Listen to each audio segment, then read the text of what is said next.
Last thing I want to talk about is where and when to schedule your interview.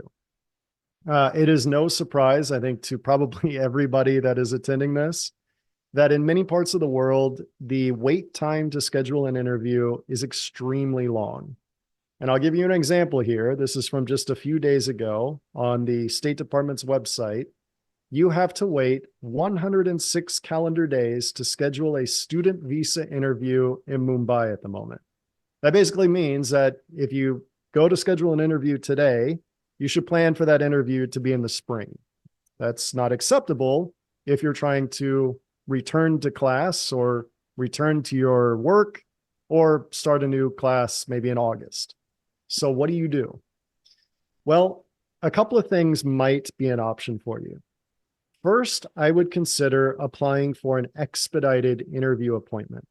If you have not been refused before, you may very well qualify for an earlier interview slot. Generally, the way to do that is to go onto the portal where you schedule your interview in the first place, schedule the earliest interview you can, pay the necessary fee. Then you can go back to that portal and request an earlier time.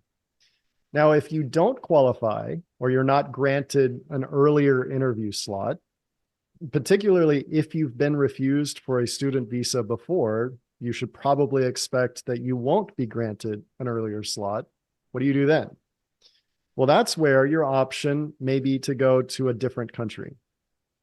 So there will be some potential complications if that's the decision you make. First, visa officers in any country that they're assigned to, they are taught local customs. They're taught the local language in most cases. And then after just a few weeks of being in that country, they become very accustomed to interacting with people from that country. When I was in China, for example, I was very, very used to seeing Chinese passports and to speaking Chinese in my very broken Mandarin with applicants. If somebody showed up at my window with a Russian passport or an Iranian passport or a French passport, my first thought was, why is this person here? What are they doing here? So before anything, you should volunteer an explanation of why you're in a different country. And it could be something as simple as, I couldn't get an interview time soon enough at home, and so I came here because you had an appointment that would fit within my schedule. That's perfectly fine. But just, address that potential concern before the officer asks you. Now, another couple of tips.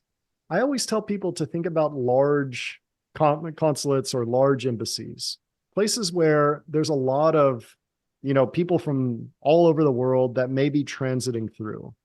And that's because you will be probably likely to be in front of a visa officer that's more accustomed to seeing different passports and interacting with people from outside of just one country.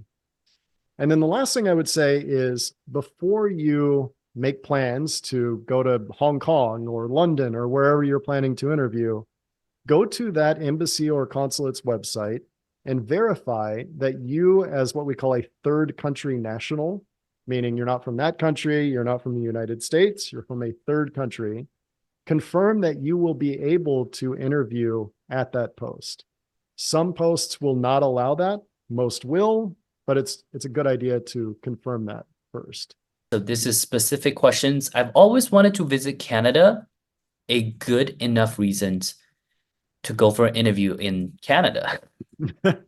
I mean, it could be, but if you can get an interview in your home country before the start of class, then the visa officer is going to still wonder, why are you actually here in Canada? And let me tell you, many visa officers will have this assumption that you need to kind of overcome, that somebody maybe told you that in your country, everybody's denied. And in Canada, everybody's approved. That's not true, by the way, but maybe you heard that. And so visa officers are very skeptical. You're here because you think I'm going to be soft on you and I'm just going to approve you.